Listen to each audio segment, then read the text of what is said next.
Un saludo en el nombre de el Señor. Aquí estamos, un lunes más, ¿qué les parece? Una semana más que el Señor nos regala. Así que vamos a aprovechar muy bien y sobre todo este lunes y esta hora, porque tengo aquí un invitado también muy especial. Tengo al Padre Eduardo Jiménez. Padre Eduardo Jiménez, gracias por estar con nosotros Placer, aquí en Nuestra Fe en Vivo. Gracias a ti por invitarme. El Padre Eduardo Jiménez tiene un trabajo bellísimo, una misión propiamente. Él trabaja en el Ministerio Pastoral para las personas enfermos que están ya terminal, o sea, que están a punto de partir hacia la casa del Padre. Por lo menos esperamos que vayan hacia allá. Claro, sí. Y de esto vamos a hablar bastante con el Padre Eduardo. Pero antes de hablar nada, vamos a orar. Pero antes de orar, ¿saben quién está cumpliendo años hoy? No, yo tampoco, el Padre Eduardo. Nuestro querido Papa Benedicto XVI. Hoy está cumpliendo 85 años. Así que, Santo Padre, en espíritu le mandamos un gran abrazo de todos nosotros que lo amamos tanto. Así que qué lindo, ¿verdad? ¿Cómo no? Bueno, pues ya que sabemos Una que el Santo bendición. Padre está hoy de aniversario, vamos nosotros a ponernos en manos del Señor. Y Padre Eduardo, ¿quiere usted llevarnos en esta Con mucho oración? gusto. En el nombre del Padre, y del Hijo, y del Espíritu Santo. Amén. Amén. Nos ponemos en la presencia del Señor y en primer lugar damos gracias a Dios por el don precioso de nuestro Santo Padre, sucesor de San Pedro Benedicto XVI. Que el Señor nos lo bendiga, lo proteja, lo siga iluminando en esta gran misión de la nueva evangelización y de apacentar a sus hermanos, como Cristo le encomendó a San Pedro: apacienta mis ovejas, apacienta mis corderos. Cuando le preguntó 3 veces: Pedro, ¿me amas? Pedimos también al Señor que nos ilumine en este programa para servir a la evangelización y precisamente responder a ese gran llamado del Papa en este año de la fe, de transmitir y renovar nuestra fe, vivir, actualizar nuestra fe y ser de verdad agentes y protagonistas de esa nueva evangelización. Que el Espíritu Santo a todos nosotros y a ustedes también que nos están viendo y escuchando, nos llene con esa gracia del Espíritu para ser agentes y para ser protagonistas de esta nueva evangelización. Amén. Ya que dijo usted que nos están escuchando, usted tiene mucha razón, porque en este momento no solamente hay mucha gente que nos está viendo en su pantalla, sino hay mucha gente que nos está escuchando también por radio, Padre. Y quiero darle una buena noticia, nos están escuchando en su tierra natal, Qué bien. en Cuba. ¿Quiere usted mandar un saludo a todo nuestro querido pueblo cubano en este momento? A todos una gran bendición y que también especialmente a los hermanos de Santiago de Cuba que han sufrido este huracán tan terrible, pues que estamos unidos en la oración, en la solidaridad y pidiéndole a Dios, pues, por intercesión de Santa María de la Caridad del Cobre, que derrame su misericordia y su protección sobre ese pueblo tan sufrido, tan necesitado. Mire a quién tenemos aquí, por La cierto. Cachita. Aquí está con nosotros. A la patrona, ¿cómo no? Patrona de Sí, Cuba, la señor. Virgen de la Caridad. ¿Cómo no? Rápidamente, usted que mencionó la tremenda situación que se está viviendo, yo tuve ocasión de hablar con el señor, el párroco del santuario, Del Cobre. el del Cobre, y con la encargada de Cáritas en Santiago, y me decían que en Santiago, la segunda ciudad más importante de Cuba, un 75% de los techos fueron dañados. Qué horror. Y que fuera, ya digamos en los Guajiros, en la montaña, las casas volaron. Simplemente volaron porque son casas tan endebles. Así que de verdad, en este momento hay gente en Cuba que sabe qué era lo que estaban pidiendo. Saben qué era lo que nos estaban pidiendo. Fósforos, velas. Ay, Dios mío. Era lo que nos decían, mándenos fósforos, velas, porque no tenemos luz, ni tenemos para cuándo nos puedan... No se sabe para cuándo. Sí. Aquí en este país tuvimos la tormenta Sandy. Que fue terrible. ¿no? Terrible también. Pero Padre, este país tiene un poder de recuperación hay asombroso. otros recursos, por supuesto. Cuba, con su situación, pueden pasar meses, sino quizá años en que esta gente pueda volver a su normalidad dentro de la penuria que Hay vive. una necesidad tremenda. Así que tenemos que orar mucho por Hay que Cuba, orar mucho Padre. por ellos, ¿cómo no? Muchísimo. Bueno, pues aquí tengo entonces al Padre Eduardo. Padre, cuéntenos un poquito de usted para que la gente lo conozca y después entramos en materia. Pero primero, vamos a la parte devele el primer secreto. Nacido en La Habana. En un tercer piso, en la avenida Carlos III, sí. Bueno, pues creo que sí, nací en La Habana en el 53, ya tengo mis 59 abriles. Ajá, está usted muy bien, Un poquito más joven que el Papa, ¿verdad? Y que yo. Usted todavía no entra al Club de la Juventud Acumulada, pero ahí va para allá. Bueno, por allá por el año 68, porque fíjate, una cosa interesante que pasaba mucho en Cuba, mi papá se se comprometió, se ilusionó, se comprometió con la nueva realidad revolucionaria en Cuba y hubo un momento en que había un divorcio entre iglesia y Estado, había una situación conflictiva y entonces yo en el año 68 tenía el deseo de tomar la primera comunión, ya tenía 14 años, pero lo hice escondido de mi familia.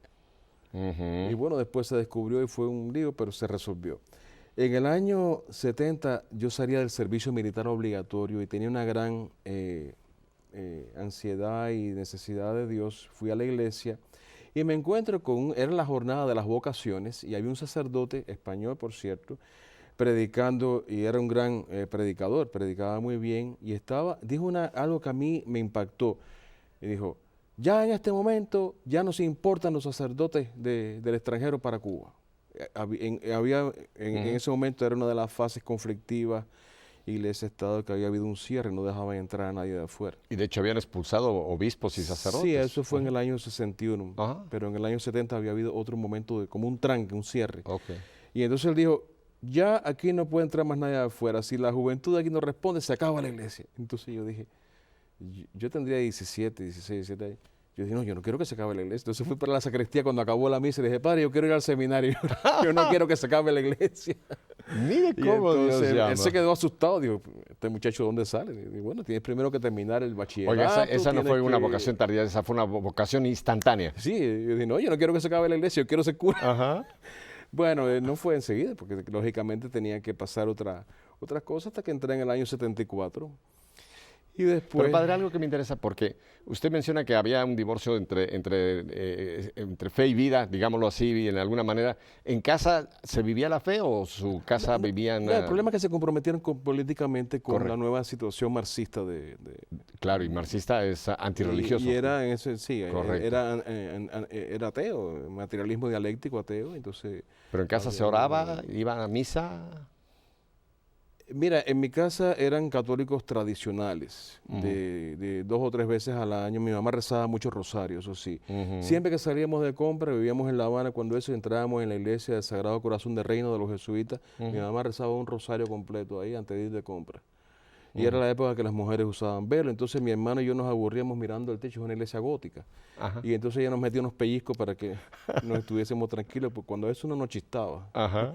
Te metían un pellizco y te quedaba tieso como una vela. Pero bueno, era esa religiosidad. Yo me acuerdo de niño de ir a las procesiones, también Semana Santa y alguna fiesta de algún santo patrón, pero no éramos de misa dominical, no.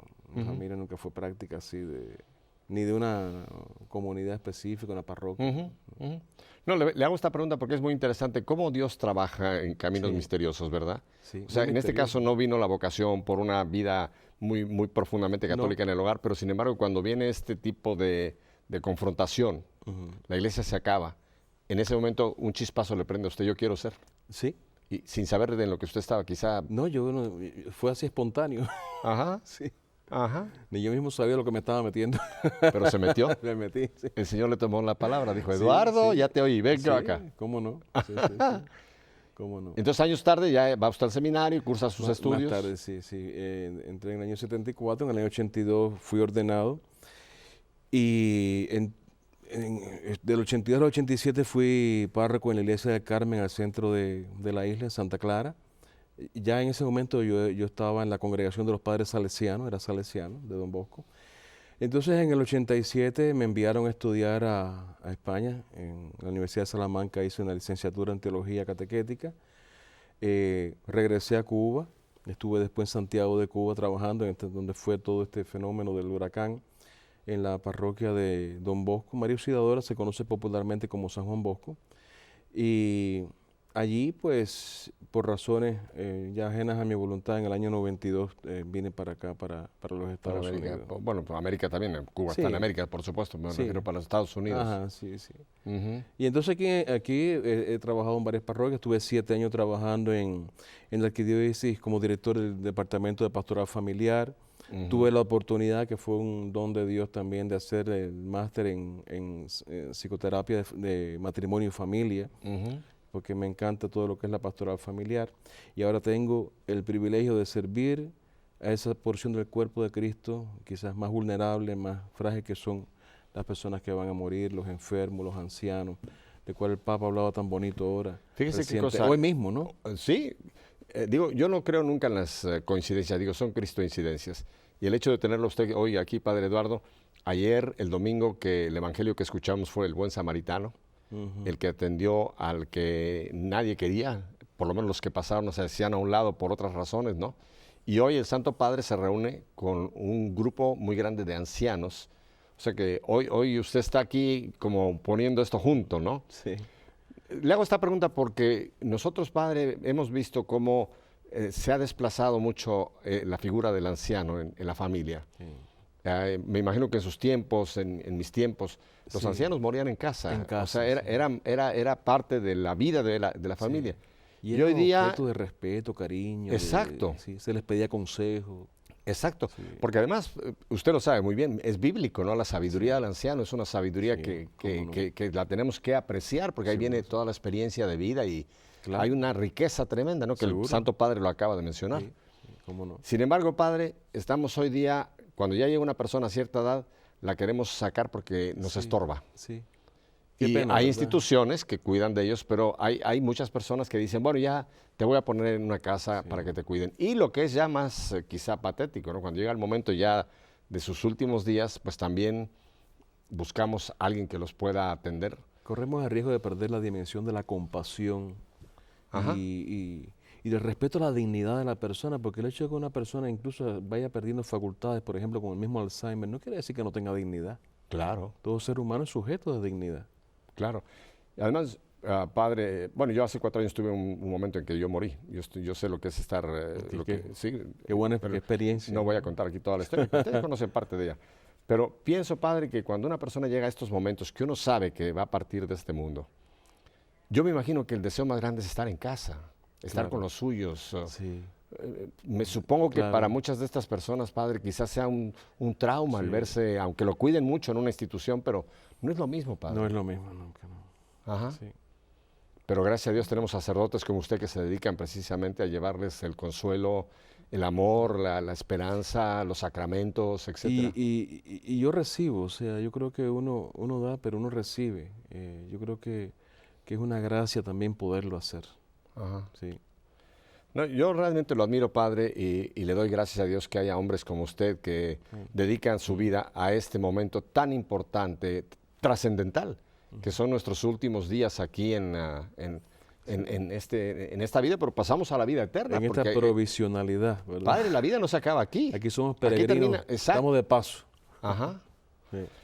Padre, usted también ha tenido, me imagino, experiencias pues, fuertes, ¿no? Trabajando en este tipo de situaciones. ¿Tiene alguna que quizá nos puede decir que le ha tocado mucho atendiendo a personas que están partiendo de esta vida? Pues mira, se dice que el último sentido que pierde la persona cuando está en esos estados letárgicos y demás es el oído. Y los otros días pero esto fue más que el oído, fue algo, yo creo que fue providencial. Yo fui a ver una ancianita que ya estaba muy malita, muriendo, y su hermana estaba con ella. Y entonces yo empiezo, le doy la unción de los enfermos, el ritual, tal. La señora reaccionó, rezó el Padre Nuestro, reaccionó. Y yo veo que la hermana estaba como en shock. Y después una alegría, una cosa, y todo, estaban en un home. Pero todos los empleados, ella fue, ay, mi hermana reaccionó, mi hermana habló, rezó el Padre Nuestro. Y yo decía, ¿y qué pasó? Dice, es que hace 3 años que ella no hablaba. Ella tiene Alzheimer, ella no. Esa señora a mí me respondió, rezó. Bueno, ese es el misterio de Dios, ¿verdad? Ajá. Y me ha sucedido eso también, que llegara a alguien y ver que la persona responde y dice, ay, si él no hablaba, si no respondía, sino en ese momento la persona tiene una... Como un momento Sí. de gracia que Dios les concede para Sí. Para Y ser uno no más sabe conscientes que muchas están veces lo recibiendo que- esa gracia del lo que sacramento. recibe. ¿verdad? Y también muchas veces las personas que rodean el enfermo a veces es como algo providencial para bendición de la familia, porque a veces a través de esa persona la familia se convierte o la familia se acerca a Dios o encuentra a Dios. Hay muchas situaciones que que Dios se manifiesta y Dios hace llegar su gracia y su poder sanador. O sea que aún esos momentos, Padre, son momentos propicios para una evangelización. Sí, cómo no. ¿Cómo no? Para un reencuentro Sí. con Dios, ¿verdad? Sí. Ajá. Creo que Dios no pierde, Cristo no pierde oportunidad para... Porque cuando uno ve los evangelios y ve cómo Él llamaba a Zaqueo, llamaba a se hacía encontradizo con las personas, con la samaritana, ve al Cristo evangelizador que está buscando la más mínima oportunidad para catequizar, revelar al Padre, para revelar su proyecto de redención. Pero es muy interesante, Padre, su trabajo porque me hace pensar que es parte del ciclo en el cual nos encontramos todos. Todos llega un momento en que por nuestra concepción hemos sido creados ahí. Claro. Pero esta vida, la vida biológica, va a tener un fin, que es lo que la Iglesia dice que tenemos que defender hasta el último momento. Pero ahí no termina todo. No, claro. Ahí continuamos en ese ciclo y vamos a pasar a la vida eterna. Ahí empieza lo verdadero. Y lo eterno, Padre. Y lo eterno, claro. Sí. Que es lo que muchas veces la gente no realiza, que en esta vida, como dice el más robusto, vivirá 80, pero aquí no es nada, no es nada. Me parece que lo dice hoy la liturgia de las horas. Dice, para ti un día son 1000 años son un día. En Dios es otro tiempo, el Dios de la eternidad. Sí. Y no nos damos cuenta de lo que aquí nos estamos jugando, Padre. Claro. Porque aquí nos estamos jugando la eternidad. Y a veces hay una mentalidad popular, populista, no sé cómo llamarla, que refleja cierto, no sé si ateísmo o materialismo. Es decir, hay que aprovechar todo ahora, porque después que te mueres ya se acabó todo. En Cuba hay un dicho que dicen que me quiten lo bailado. Ahora a gozar, a bailar, porque la vida se acaba, se va. Y hay hasta canciones y todo que expresan ese... Si nosotros creemos en la resurrección de Cristo, creemos en la vida eterna, ¿por qué vamos a pensar que todo se acaba aquí? Aquí no se acaba todo. Bueno, tenemos aquella famosa parábola de aquel que iba a construir otros graneros, porque dice, ahora la voy a pasar bien, voy a banquetear. Ajá, sí. Y le dijo, necio, Sí. necio, si hoy mismo vas a partir de aquí. Qué grande es Dios que nos recuerda de que algún día nos va a llegar ese momento. Sí. Yo tengo abolida la palabra muerte, Padre, perdóneme. La tengo abolida porque mucha gente piensa en muerte como se acabó. Y muchos quisieran que así fuera, ¿eh? Ajá. Hay muchos que dirían, bueno, yo no, llegó el momento, se acabó, y los ateos, ¿no? Se acabó ya, sí. no soy más. El existencialismo. Dios mío, el alma es eterna. Claro. Tuvo un principio, pero no va a tener fin. Claro. Padre, y lo grande y lo grave es que cada uno de nosotros estamos escogiendo nuestro destino eterno. No hay predeterminación. No, a nosotros nos han dado una responsabilidad tremenda cuando nos hicieron libres, un libre albedrío. Tenemos voluntad, inteligencia y libertad. Y está en nuestras manos. Nosotros podemos rechazar a Dios o aceptarlo.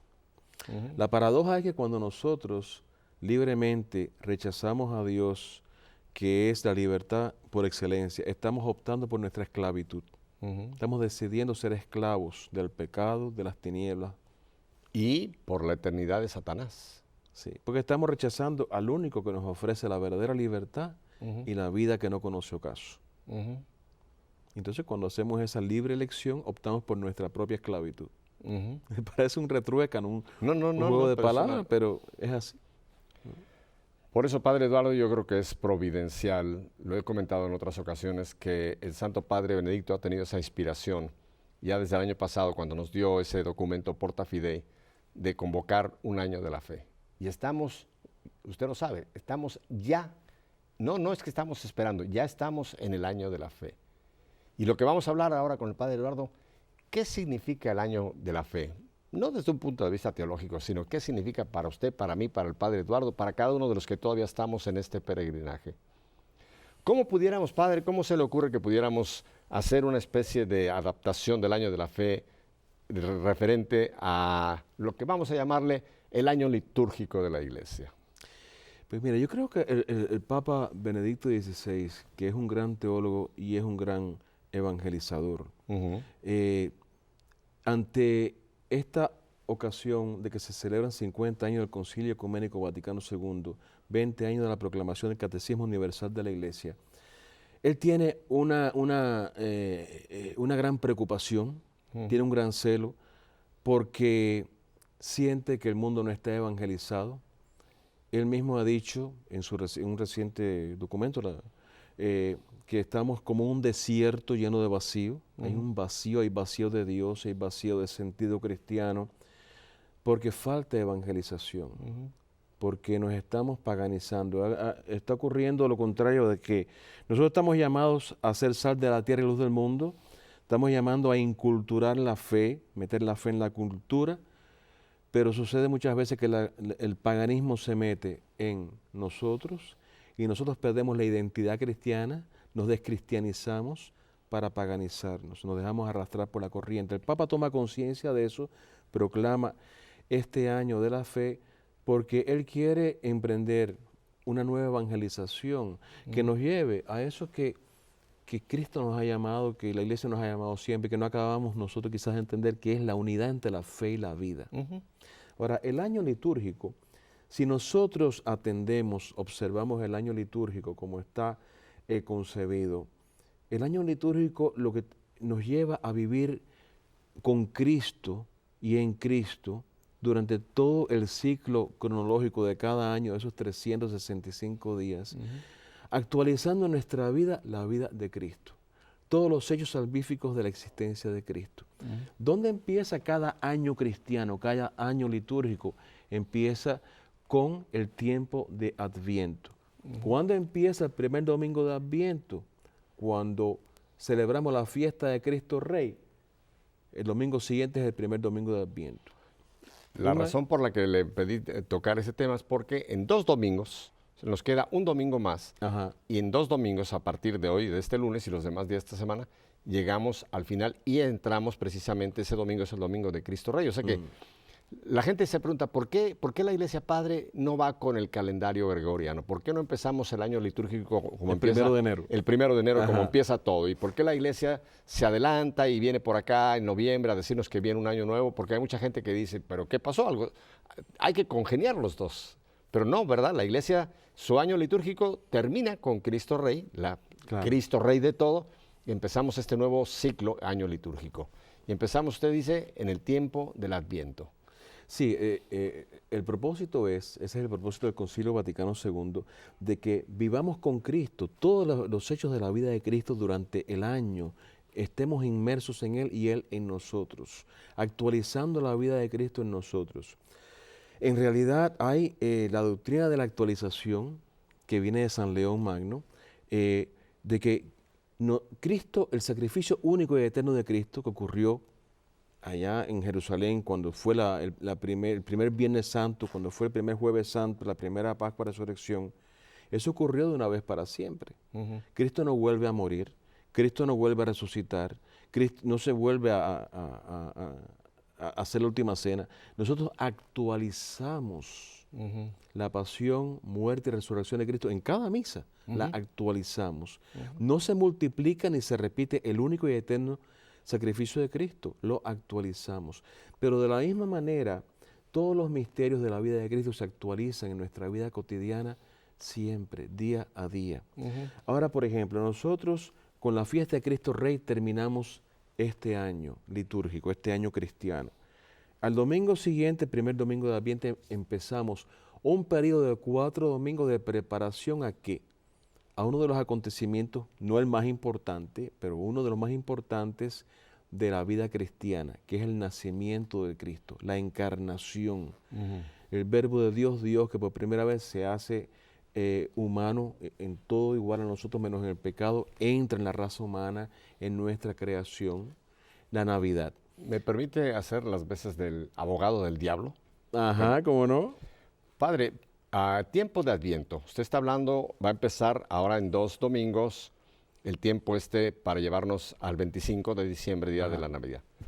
Pero el mundo nos ha arrebatado este tiempo de Adviento, Padre, porque la gente piensa que ahora, a partir de este próximo domingo, viene el Día de Acción de Gracias, que es un día bonito en este país, sí, indiscutiblemente, pero empiezan las compras navideñas. Entonces los comercios ya están llenos de nochebuenas, campanitas, foquitos. No aparece Cristo ni ningún símbolo cristiano por ningún lado, sino va a aparecer un santo que queremos, San Nicolás, pero que lo ha tomado el mundo, el Papa Santa Claus. Van a aparecer una serie de símbolos, pero no va a aparecer ningún símbolo cristiano. Y el mundo nos va a empezar a bombardear, Padre, a partir de ahora, de Thanksgiving, de Acción de Gracias, a compra.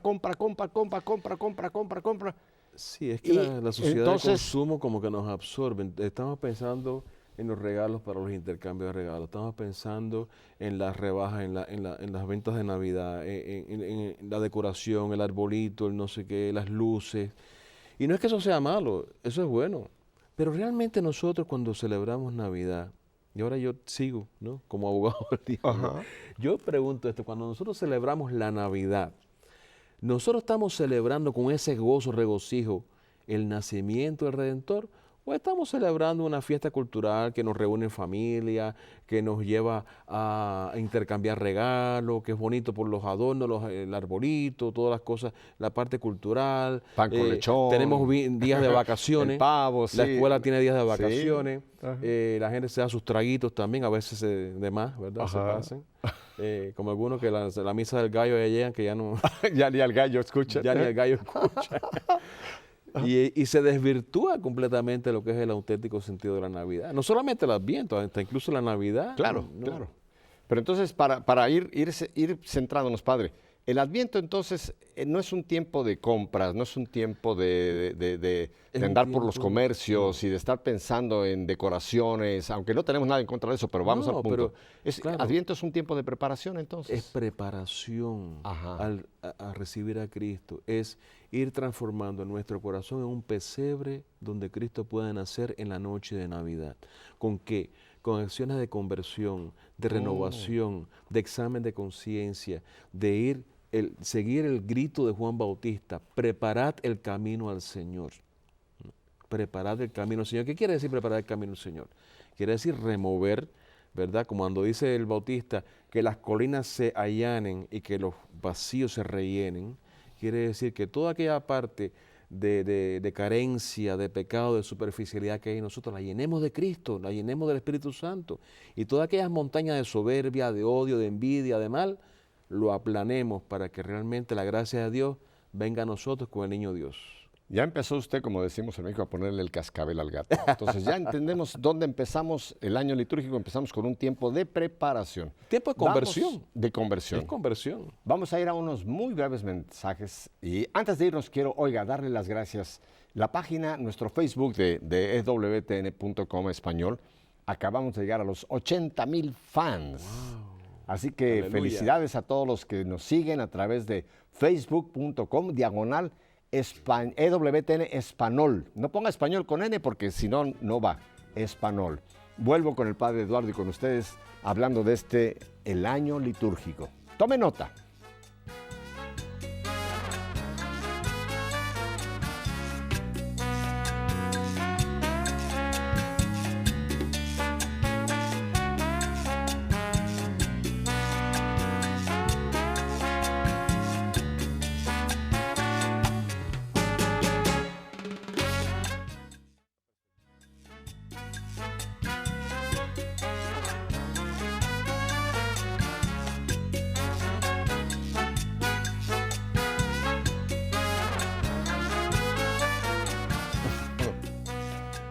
Yo no sé ustedes, pero esta música a mí me hace mover el esqueleto, ¿eh? Nos recuerda un poco a Miami. Lo digo yo, ¿verdad? La Claro. música alegre, tropical. salsa.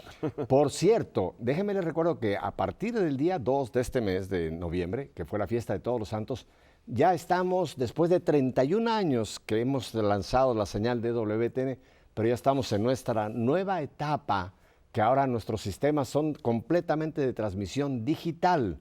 Ahora nos permite que la imagen sea de más calidad y mucho mejor todos los servicios. Qué bueno. Así que felicidades a EWTN que ya estamos en digital después de 31 años. Padre, entonces, el año litúrgico, ya hablamos, principia el primer domingo de Adviento. De Adviento, sí. Adviento es entonces un tiempo de conversión, de preparación, de leer, eso se retroinspección. espera. Claro, sí. Ajá. Sí. Para ver si realmente mi corazón, mi alma está preparada para que Cristo renazca o nazca En nuestros corazones. en nuestra propia vida. Claro, y ver lo que necesitamos remover para que realmente Él nazca. Lo más lindo de la Navidad es que lleguemos a ese día de Navidad con una nueva virtud y un defecto menos, cristianamente hablando, y que podamos decir, Cristo nació en mí de nuevo, una vez más renace en mí, con el perdón, con la gracia, con el amor, con la conversión, algún crecimiento espiritual en mi vida de relación con Dios y con los hermanos. Qué bueno que lo menciona usted, padre, porque muchas veces nos podemos quedar en la parte histórica de poner un Belén y decir, Cristo nació en Belén hace 2000 Sí. años, mira qué bonito, las vaquitas, el buey, los reyes magos por acá, y lo ponemos casi como un adorno, lo cual está bien. Claro. Yo tengo un gran interés en que todos tengamos ese Belén, porque es un lugar catequético. Claro, claro. Pero lo más importante es que, ¿cómo está mi Belén, verdad? Y es que mira, has tocado una cosa que es importante, la liturgia no es celebración de un pasado, estamos celebrando el pasado en el presente, ese pasado se actualiza, se hace presente. Y la palabra de Dios, por ejemplo, no es palabra del pasado, es una palabra de doble filo, viva y eficaz, que siempre nos está confrontando y tiene una aplicación para el presente. De la misma forma, en la mentalidad del concilio, el culto cristiano es un diálogo entre Dios y el hombre. Dios desciende para que el hombre ascienda. Es una dinámica descendente y ascendente. Dios toma la iniciativa en ese diálogo con el hombre para que el hombre le conteste con la oración y la alabanza. Y como dicen algunos de los padres de la iglesia, Crisóstomo y por ellos, Dios se hace hombre para al hombre hacerlo Dios. Sí, sí. Qué imagen más hermosa, ¿verdad? Cómo Dios viene a lo nuestro para llevarnos después a unirnos con Él. Y en esa perspectiva el culto, la liturgia entonces no es algo rutinario, no es algo simplemente exterior, de formas externas, es algo que involucra toda la vida, toda tu vida, es una relación íntima con Dios y que te lleva a un compromiso de edificar el reino, de poner por obra la misión de Cristo. Somos nuevos Cristos, somos brazos, piernas y corazón de Cristo en el mundo, en el presente. ¿Puedo Y hacer un paréntesis ya que el tocó culto usted celebra la eso. liturgia y quiero tocar un momentito nuestra liturgia por excelencia, que es precisamente la Eucaristía. Padre, la Eucaristía la podemos vivir durante todo el año litúrgico, no solamente como algunos católicos van a misa el miércoles de ceniza, van a misa el domingo de Ramos y hay muchos aventureros que van hasta el día de Navidad. Sí. Pero de ahí en fuera, padre, piensan que la liturgia o la Eucaristía concretamente, pues que no, ya está pasada de moda. O algunos que llegan a la liturgia, padre, que yo no sé si van más arreglados a la playa, que como entran a veces a nuestras iglesias y llegan tarde, se van temprano y no están participando. Padre, ¿qué nos dice usted de la Eucaristía concretamente? ¿Cómo vivirla? Es que si la fe se reduce solamente a una cuestión cultural, tradicional o social o de exterioridad, pero no hay un espacio de opción personal, relación íntima con Dios, pues ahí no hay nada. O sea, hay un vacío. Ahí hace falta lo que dice el Papa. Hay que reevangelizar.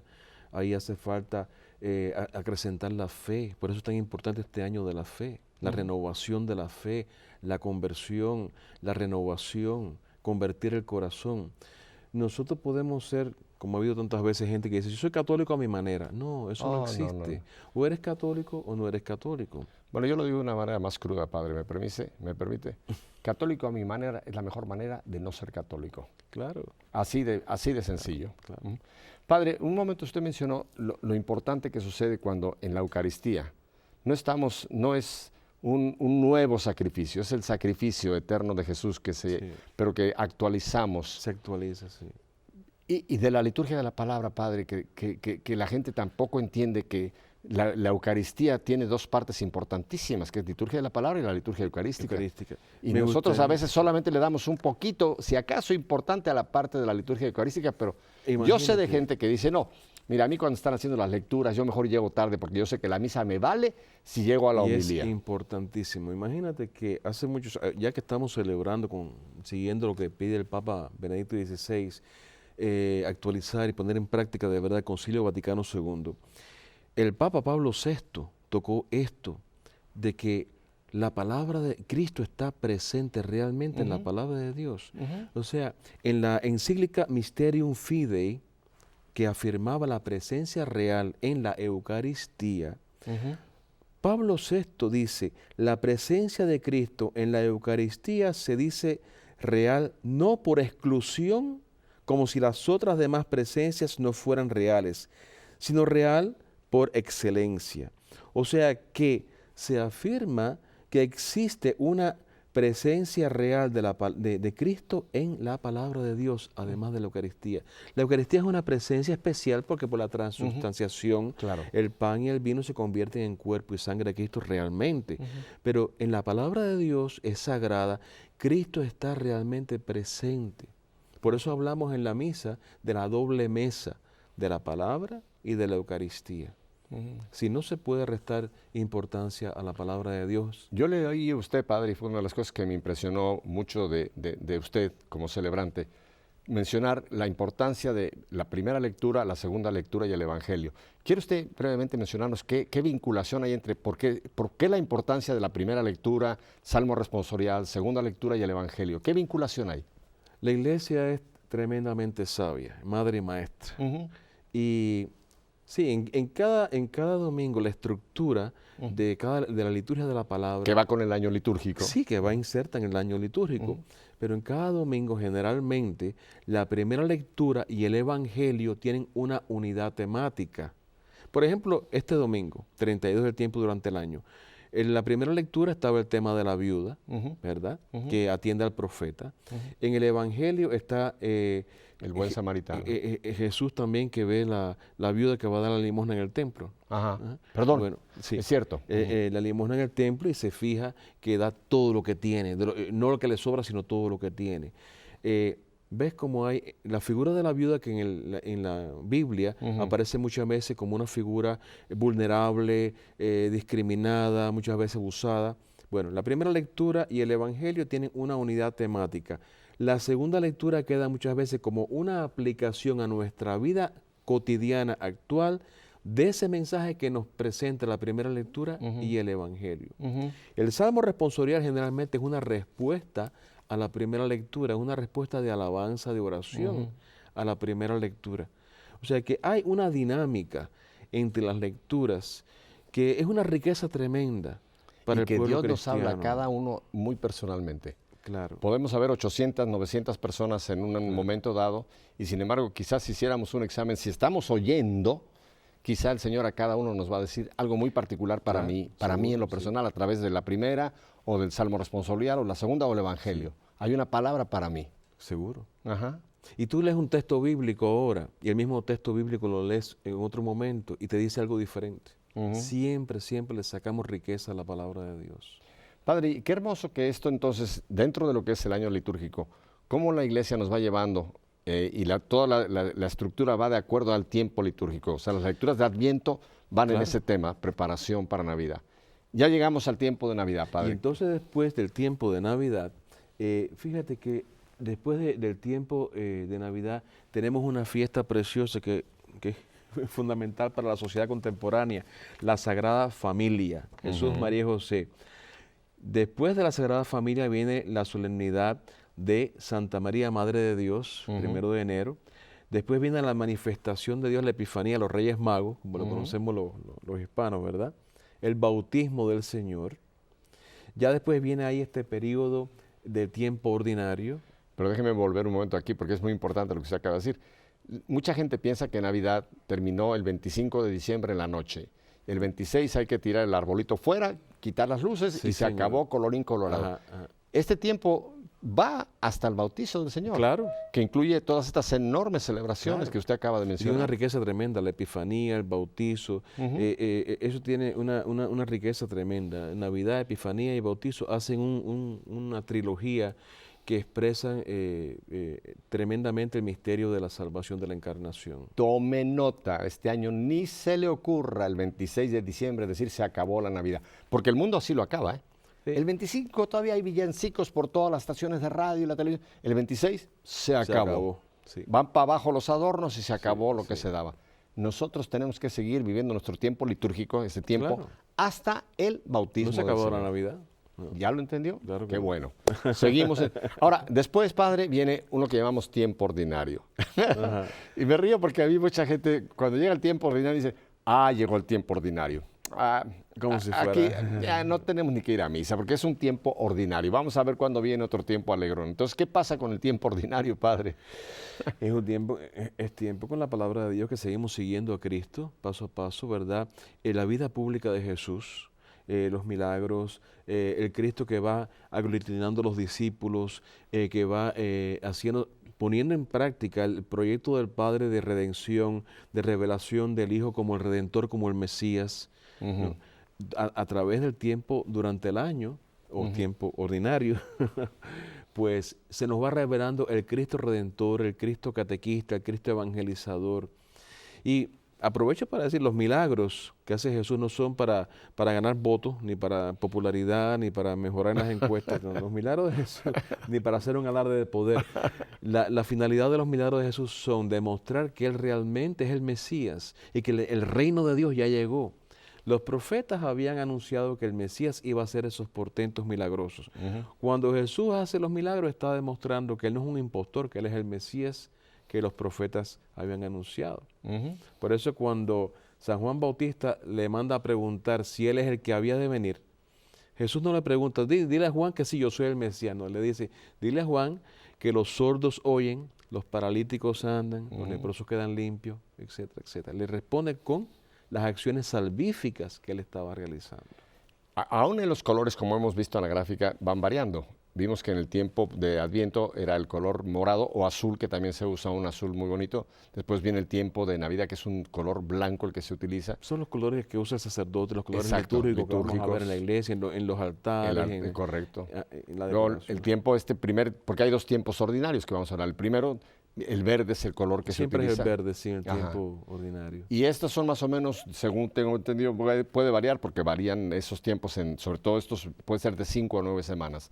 ¿Y a dónde nos lleva este primer tiempo ordinario, padre? Este tiempo ordinario va a desembocar en un día muy importante, el miércoles de ceniza, ¿verdad? Con el cual comenzamos ese periodo de desierto en nuestra vida, que para mí es como una expresión de toda nuestra vida humana. Ujú. Los 40 días, que recuerda los 40 años que estuvo Israel en el desierto hacia la tierra de Canaán, ¿verdad? Ujú. Y los 40 días que Jesús estuvo también haciendo oración y penitencia en el desierto antes de comenzar su vida pública. Ujú. Ese número 40 en la Sagrada Escritura también tiene una riqueza Ujú. y tiene un significado simbólico.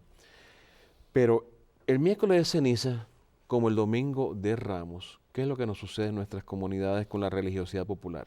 Son los 2 días que más gente va a la iglesia. Usted lo sabe por estadísticas. Y los parqueos no dan Pero gente abasto. que no van todo el año, ¿eh? Va el miércoles de ceniza y se pone la ceniza porque piensa que si no se ponen la ceniza están malditos.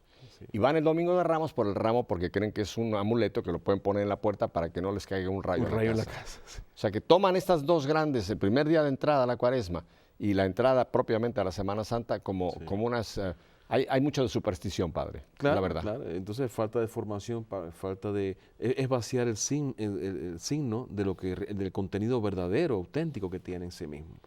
Porque la palma de Ramos debiera de ser para nosotros, es decir, yo voy a conservar esta palma como que acompañé a Cristo el domingo de Ramos, del 2010, por ejemplo, hasta el 2011. Llegué el 2011 y me he mantenido con la palma en alto, fiel a Cristo. No la dejé caer. Pero hay un De peligro con la fidelidad. palma, padre. Hubo muchos que estaban con palma el domingo de Ramos y el Claro. jueves estaban gritando, Para que no nos pase, crucifícalo. claro, para que no nos pase eso. Ajá. Porque los mismos que acogieron a Jesús en Jerusalén el domingo de Ramos, después en unos días dijeron crucifícalo, crucifícalo. Así somos nosotros de volubles, por eso necesitamos continuamente que nos llamen a la conversión. Fíjate qué sabia es la iglesia. Hay dos tiempos fuertes de conversión en el año cristiano, el año litúrgico. Adviento, que nos prepara a Navidad. Y ahora con el miércoles de ceniza, el color morado de las vestiduras, empieza la Cuaresma, que son 40 días de conversión, de ayuno, de penitencia, de oración, de renovación, de remover aquello que nos aparta de Cristo para fomentar aquello que realmente nos hace vivir en el Evangelio y en la gracia. ¿Para qué? Para que de la misma forma que el Adviento nos lleva a que Cristo nazca en nuestros corazones, el niño Jesús nazca en el pesebre de nuestros corazones, en la Pascua de Resurrección, ese muerto pecador que hay en nosotros resucite como un nuevo cristiano, que se dé un cambio existencial en nuestra vida. que no sea no solamente una cosa cronológica, cultural, externa, cultural, un año más, una Pascua más. No, no, no. Cada Pascua tiene que ser diferente. Crezco más en la santidad, crezco más en el discipulado de Cristo. Resucito una vez más con Cristo. Esa es la intención que tiene el año litúrgico de la iglesia. Después del tiempo de Cuaresma viene la Pascua, después viene Pentecostés, abrirnos al don del Espíritu, y así es vivir los misterios de Cristo en nuestra propia vida, actualizándolos. Y terminamos, entonces vuelve otra vez este tiempo ordinario en el cual nos encontramos ahora mismo, pero que nos vuelve a llevar al final del año litúrgico, Cristo Rey, Cristo que en donde se resume todo, Cristo Rey, todo está a sus pies para empezar nuevamente. Padre, yo creo que esta explicación que usted nos ha dado es importante porque pienso que este año de la fe lo podemos enmarcar aquí. Empezó en octubre, o sea, no coincidió exactamente ahora con el Domingo de Cristo Rey, pero yo creo que estamos a tiempo, ¿no? Claro. De vivir este año de la fe, empezar a vivir todo este ciclo que nos ofrece la Iglesia para ir creciendo Seguro, en mi fe. Seguro. Y ahora que viene el Adviento, empieza un año cristiano nuevo, es tiempo de alegre y gozosa espera, es tiempo de renovación, de gracia, de conversión, ¿verdad? Pero aquí hay que hacer una primera gimnasia, mis queridos hermanos, que es desenchufarnos del mundo, porque nos tiene tan absorbidos el mundo, Padre, que perdemos esta riqueza que tenemos en la iglesia, este año litúrgico tan hermoso que nos puede ir llevando, como usted lo dice, a vivir nuestros misterios de fe, a encarnarlos en nosotros y ir creciendo en la fe. Y preguntarnos, José, Pepe, preguntarnos quiénes somos, cuál es nuestra identidad cristiana. Lo que dice en inglés de Shakespeare, be or not to be, that's the question. Ser o no ser, ¿somos o no somos cristianos? Porque en este caminar, Padre, y aquí empezábamos, estamos definiendo a dónde estaremos por toda la eternidad. Claro. Padre, yo quisiera que habláramos brevemente de alguien que yo sé que usted aprecia muchísimo, que es el Padre José Bandor. Cuéntenos un poquito y por qué es que lo estamos trayendo a este momento, porque le vamos a pedir un favor a todos ustedes, pero el Padre José Bandor, que por cierto aquí usted me ha hecho el favor de regalarme su historia, Hombre de Paz, lo llama usted. Sí, este fue un libro que yo tuve el honor de poder escribir estando en Cuba, en los primeros años de mi sacerdocio, probablemente mi primer año de sacerdocio. El Padre Bandor fue párroco de la parroquia de Carmen en Santa Clara, era salesiano, y murió en el año 79 con fama de santidad. Fue director del Colegio de Artes y Oficios de ahí de esa ciudad, y él fue el que me dio en la rendición de Santa Clara cuando las tropas de Che Guevara atacaron la ciudad para derrocar las fuerzas del régimen de Fulgencio Batista, y el Padre Bandor salió bajo las balas a mediar la rendición y la paz para que no siguieran muriendo las personas, no siguiera la violencia. El Padre Bandor fue un hombre extremadamente misericordioso, santo, no da tiempo para hablar de eso, pero lo que sí quiero comunicarles es que se ha introducido su causa de beatificación, ya están, no sé si lo han nombrado ya, a punto de nombrarlo siervo de Dios, está avanzado el proceso, pero están pidiendo los promotores de la causa que lo invoquen, que pidan su intercesión para, si hay algún milagro, alguna gracia, que lo reporten. Y ahora le vamos a dar aquí a dónde pueden comunicarlo. Quizás lo mejor es al obispo de Santa Clara, donde se empezó el proceso, a Monseñor Arturo González. Lo reporten para que la iglesia pueda, la autoridad de la iglesia que está llevando este proceso adelante, pueda recopilar estos milagros, estas gracias, y se pueda adelantar el proceso de canonización de este hombre de Dios, que es una gran lección de vida cristiana, de verdadera vivencia de ese seguimiento de Cristo. Y yo pienso, Padre, que además tiene una segunda implicación esto. Yo creo que es una forma para todos nosotros de orar y pedir la intercesión, porque los milagros los hace Dios, lo sabemos perfectamente bien, pero precisamente estas almas que ya están allá en el cielo son mediadores que pueden hacer que esa gracia llegue a nosotros, ¿verdad? Claro. Y yo pienso que además trayendo a un cubano a este punto, estamos también en una forma fortaleciendo a la iglesia de Cuba, porque es otro gran hombre, otro gran modelo para el pueblo cubano en este momento. Él fue misionero salesiano húngaro, nació en Hungría en 1909 y dedicó toda su vida a la iglesia cubana. Así que entonces lo que usted pide concretamente es que le pidamos a José Bandor Y pueden, alguna gracia. si quieren también averiguar sobre él, pueden dirigirse a la Inspectoría Salesiana de las Antillas en la República Dominicana o también a esa comunicación del Obispado de Santa Clara en Cuba.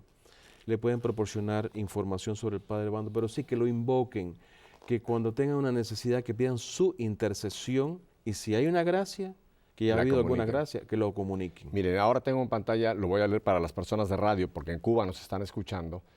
¿A dónde escribir si hay esta gracia recibida? Es Arturo G. Sí. Arturo G de gato, @ obist Clara, que quiere decir obispo de Santa Clara, pero Sí. ponga OBIST clara.co.cu. Lo repito para las personas que lo están apuntando. Arturo G, con G de gato, @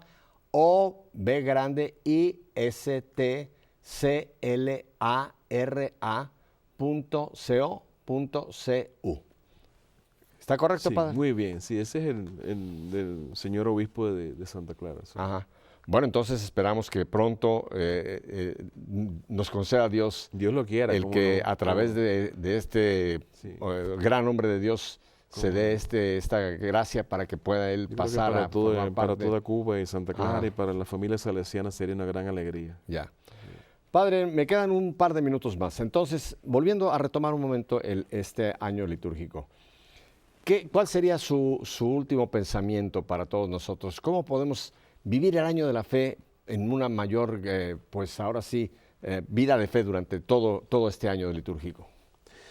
Pues lo más importante es abrirle el corazón a Cristo y recordar que nosotros por el bautismo nos hemos incorporado a Cristo de manera tal que por el bautismo entramos a ser parientes de la Santísima Trinidad. Mira qué cosa, qué honor tan grande. Hijos de Dios Padre, hermanos de Cristo en el Espíritu Santo.